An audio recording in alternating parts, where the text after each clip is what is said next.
Hello everyone. In this lecture, we will discuss the topic jurisdiction of the courts. Jurisdiction of the courts in the Code of Civil Procedure 1908. So you see, jurisdiction can be defined. Jurisdiction it can be defined as the power or authority of a court to hear and to determine a cause to adjudicate, and exercise any judicial power, in relation to it. So, in other words, jurisdiction of a court it means the extent of the authority of a court, to administer justice prescribed with reference to the subject matter, the pecuniary value, and the local limits. So you see, the court can deal only those matters which will come into its jurisdiction. The court can deal only those matters which will come into its jurisdiction. The courts don't have unlimited jurisdiction. In some place or in other, limits are imposed on the court. And let's say no limit has been imposed on the court. Let's say then the court will have unlimited jurisdiction.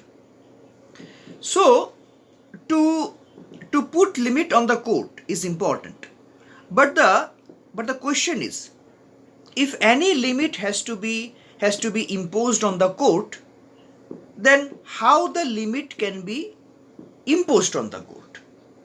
So see, this can be done in three ways. There are three ways. First, number one, charter. The charter of our country, that is the constitution. The charter puts the limitation on the court.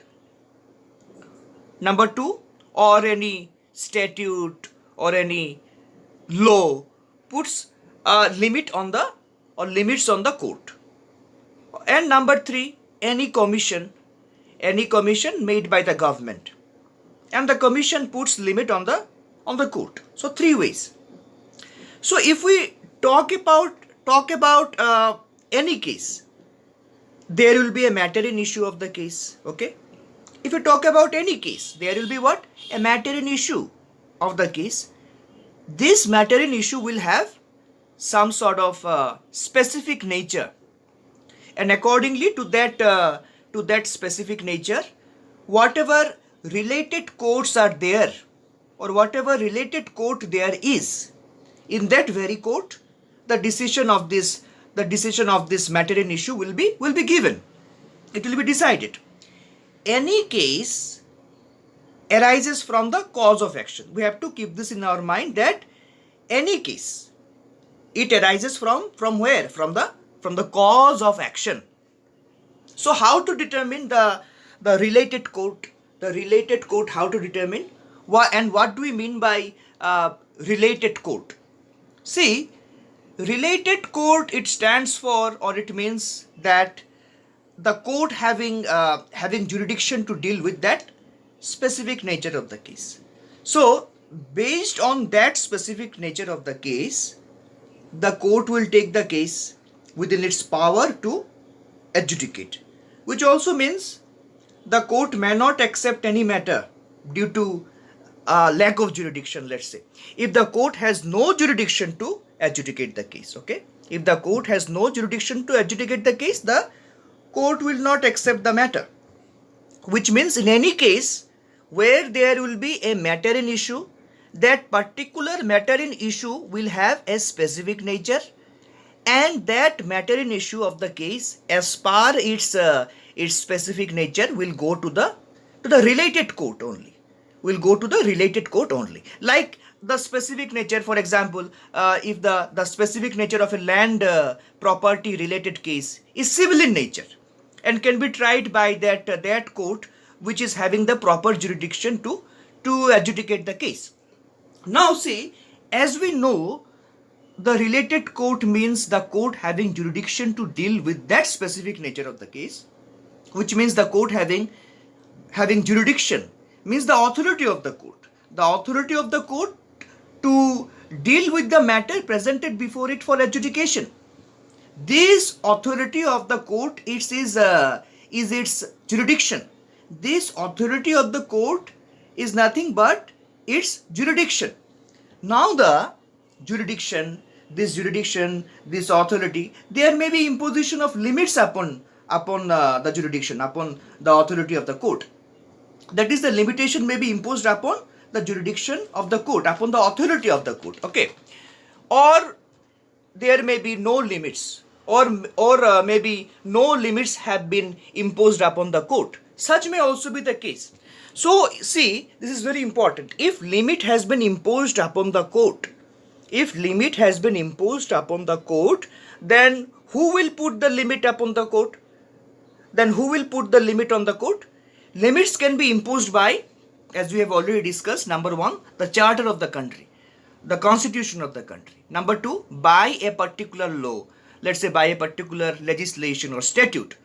Or number three, by a particular commission. By a particular commission made by or set by the government of the country or of the state. So if no limit has been imposed on the court, then what will happen? Then we can say that court is having unlimited authority. Then we can say that court is having what? Unlimited authority. So what do we mean by unlimited authority? This is the next question. It means unlimited jurisdiction, which means it can take any type of cases. It can take any type of cases. This is what unlimited jurisdiction is all about. Unlimited jurisdiction of a court. So this is the story of jurisdiction of courts. The jurisdiction of courts. Then the next important question comes before us is that if limitations have been imposed on the court, these limitations will be of what types? What are the various kinds of limitation which can be imposed upon the court? This is the question. So kinds of limitations. You see, there can be 4 types of limitations. We now know that limitations on the court can be imposed by a charter, by a statute, or by a commission. But there are 4 types of limitations which can be imposed by them. So the first thing which is important is the subject matter. Subject matter. Like there is a court known as small causes court. Okay, small causes court. So small causes court, it means where small cause cases will go, small matters, small cause cases will go. Like let me cite one example here to make it clear. Let's say, suppose A has done some sort of work by engaging B, and B is the carpenter, let's say. So B the carpenter, let's say, has not been paid by A.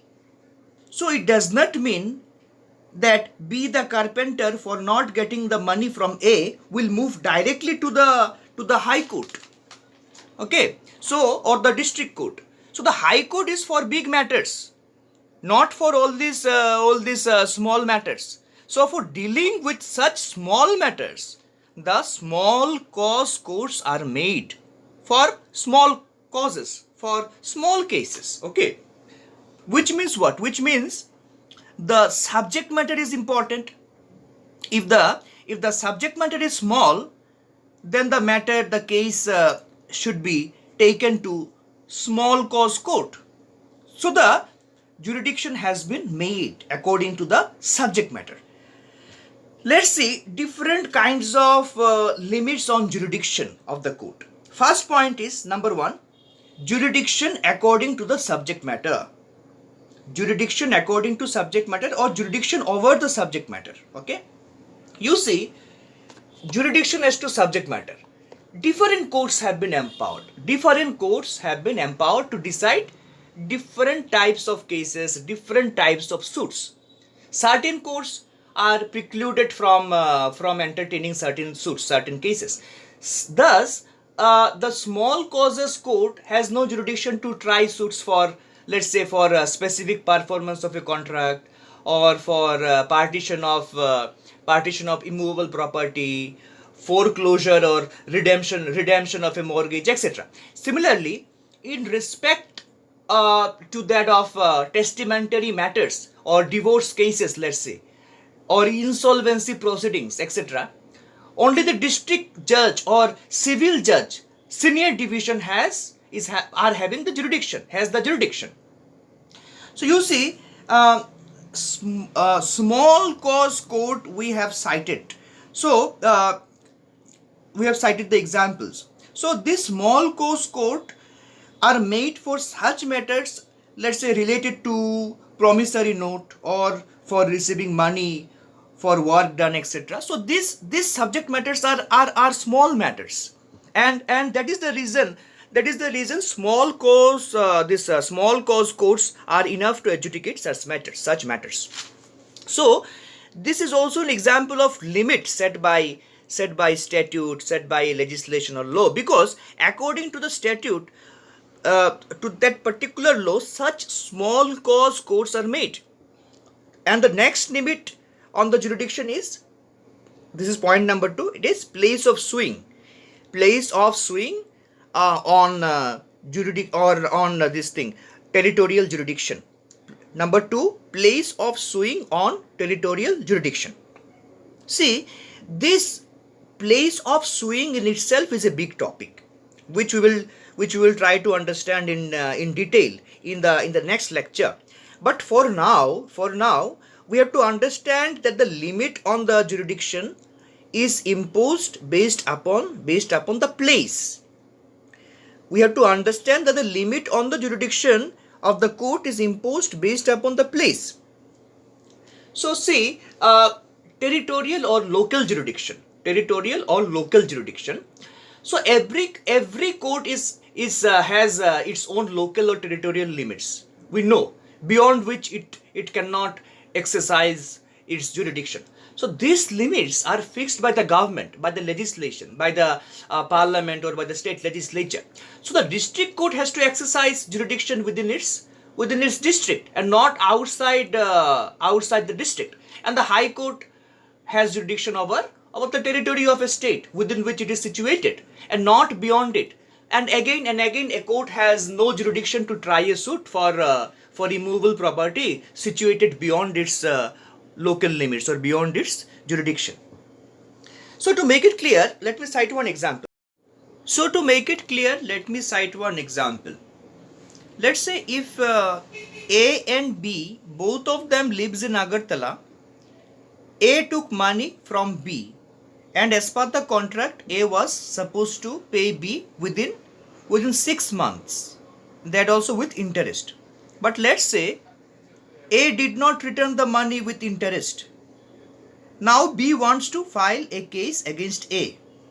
Now the question is, where A and B are staying? Now both of them are staying in where? In Agartala, both of them are staying. And the transaction, the contract also took place in Agartala.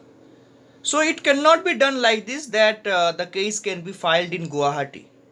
No, it cannot be done, because both the parties are from Agartala, and the transaction, the contract also took place in Agartala. So see, the territorial jurisdiction is important here, and this territorial jurisdiction will be applicable here. So we have used the sentence, the point, place of suing on the territorial jurisdiction. Place of suing on the territorial jurisdiction. Like this, let's say A is living in Agartala and B is living in Guwahati. A went to Guwahati for a contract where A came in contact with B. Let's say A wanted to purchase from B a particular piece of land in Guwahati. For this, A gave 15 lakh rupees as advance.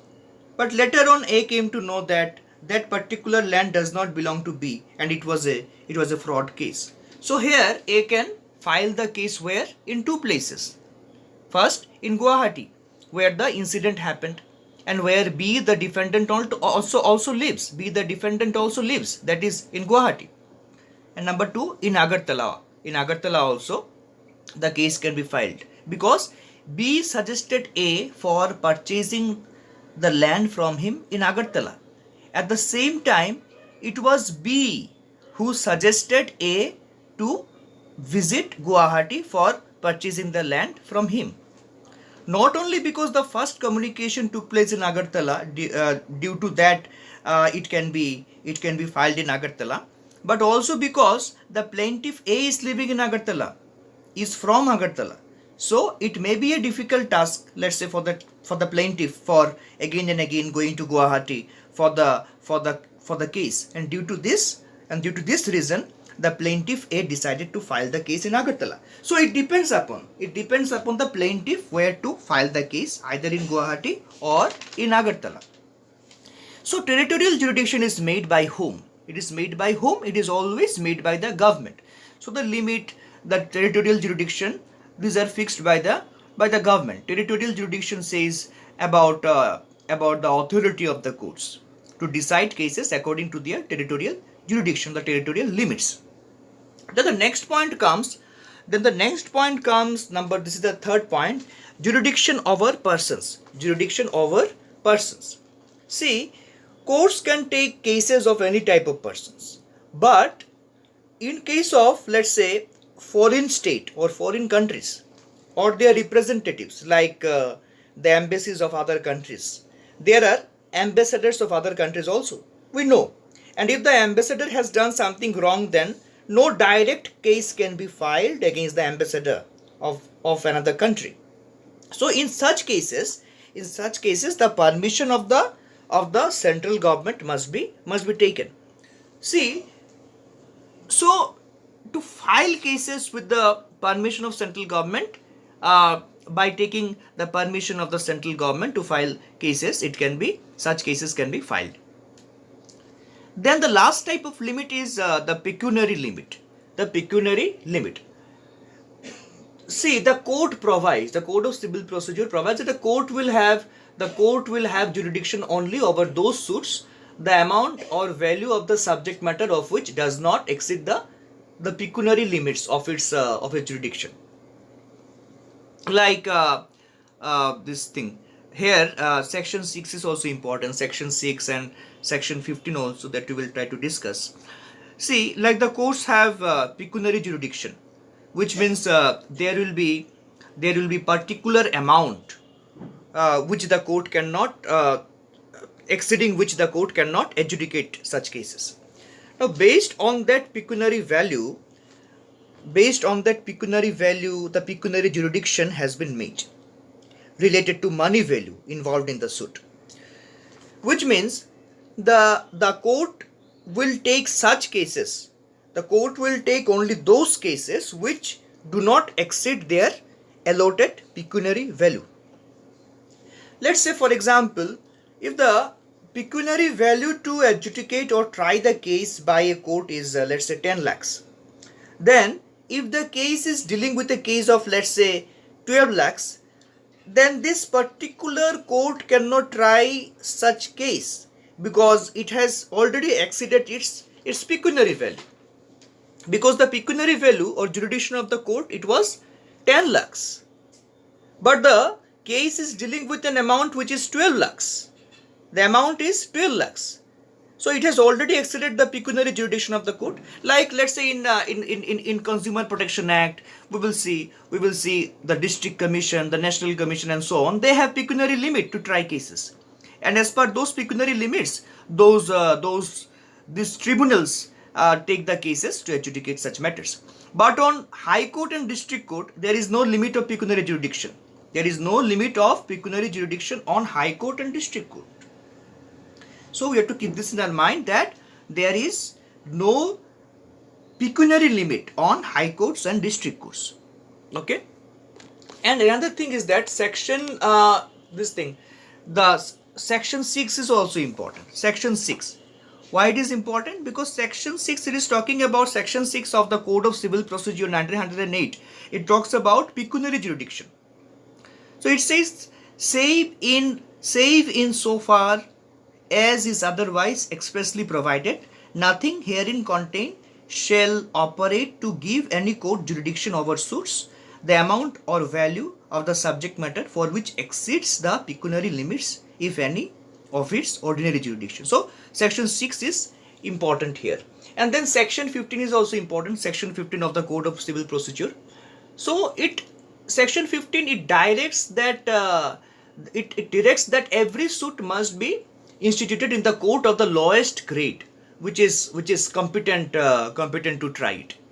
The underlying objective of this particular provision, that is section 15, is that is to lessen the burden of higher courts with suits, with cases, and also to provide convenience to the parties and witnesses who are examined in such suits. So see, pecuniary, it literally means related to money, and such jurisdiction of the court is determined by the plaintiff's valuation in the plaint, and not the amount for which the decree may be passed by the court. Okay. So this is what pecuniary jurisdiction is all about. Now there are certain additional things we have to keep in our mind. Okay, there are certain additional things also. So this thing, the original and appellate jurisdiction. See, the jurisdiction of a court, this is the next point here. Okay, the original and appellate jurisdiction. That is, jurisdictions which are dependent on the powers of the court. Jurisdictions which are dependent on the powers of the court.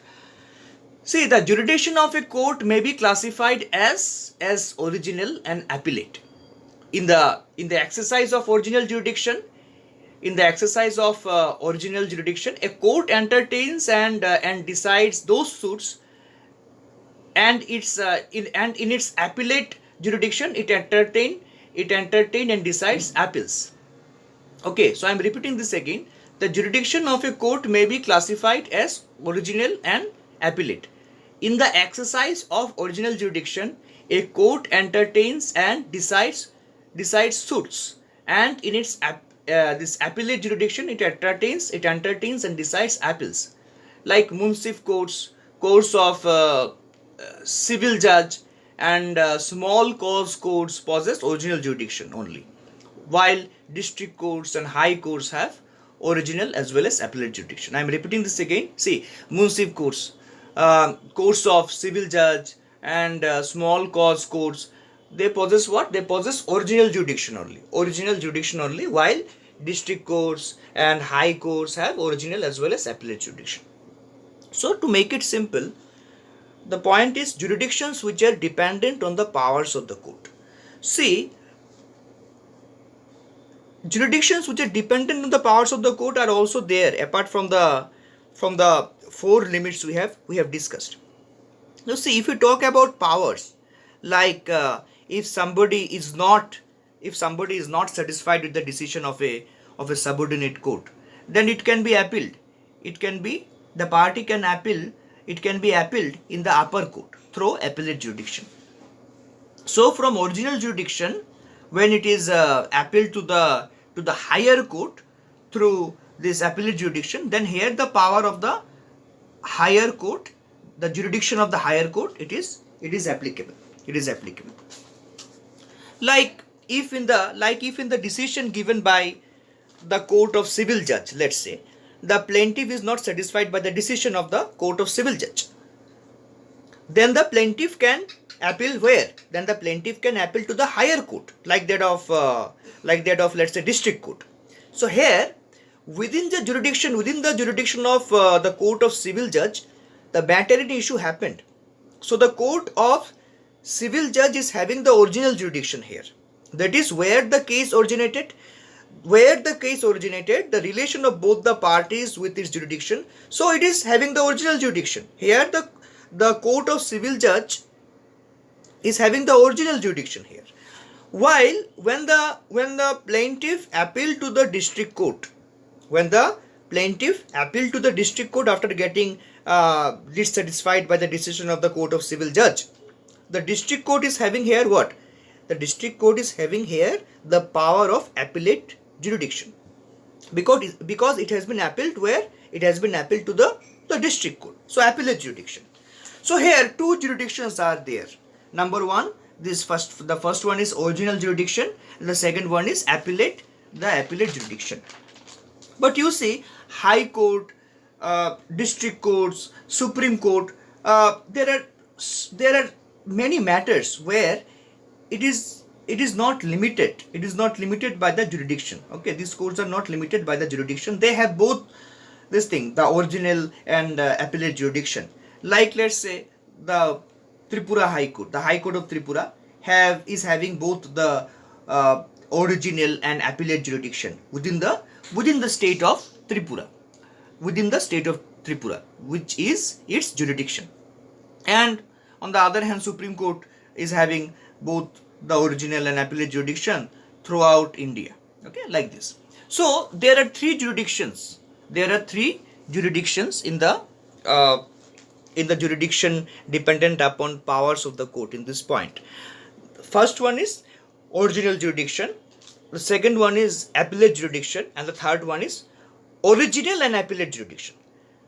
Original and appellate jurisdiction, like in Supreme Court, High Courts and District Courts, such original and appellate jurisdictions both are present. The important thing is that, which is the next point, if any case, which is also the next point, if any case comes to the court, then what should be done? It is very important to know. See, each and every court, whatever cases will arrive before it, okay, in each and every court, whatever cases will arrive before it, within its jurisdiction, must be taken by the court. That is, in such cases, the court cannot deny from taking the case. If the court is having the jurisdiction, it must take the case if the case arrives to it. But such case should not be barred or prevented by, let's say, time barred. It should not be time barred. Like, for example, let me make it clear. Like a money cannot be recovered after 3 years. Suddenly, after 3 years, let's say the plaintiff remembered the contract and decided to file a suit after 3 years to recover the money. In such cases, the court will not take the case to adjudicate because it is time barred. This is an example of time barred case. And there are other reasons also. So any case which is barred due to any reason, leaving such cases, the court shall take all such cases which are coming within its jurisdiction. Okay. Now the place of suing will be covered in the next lecture. Okay. Thank you.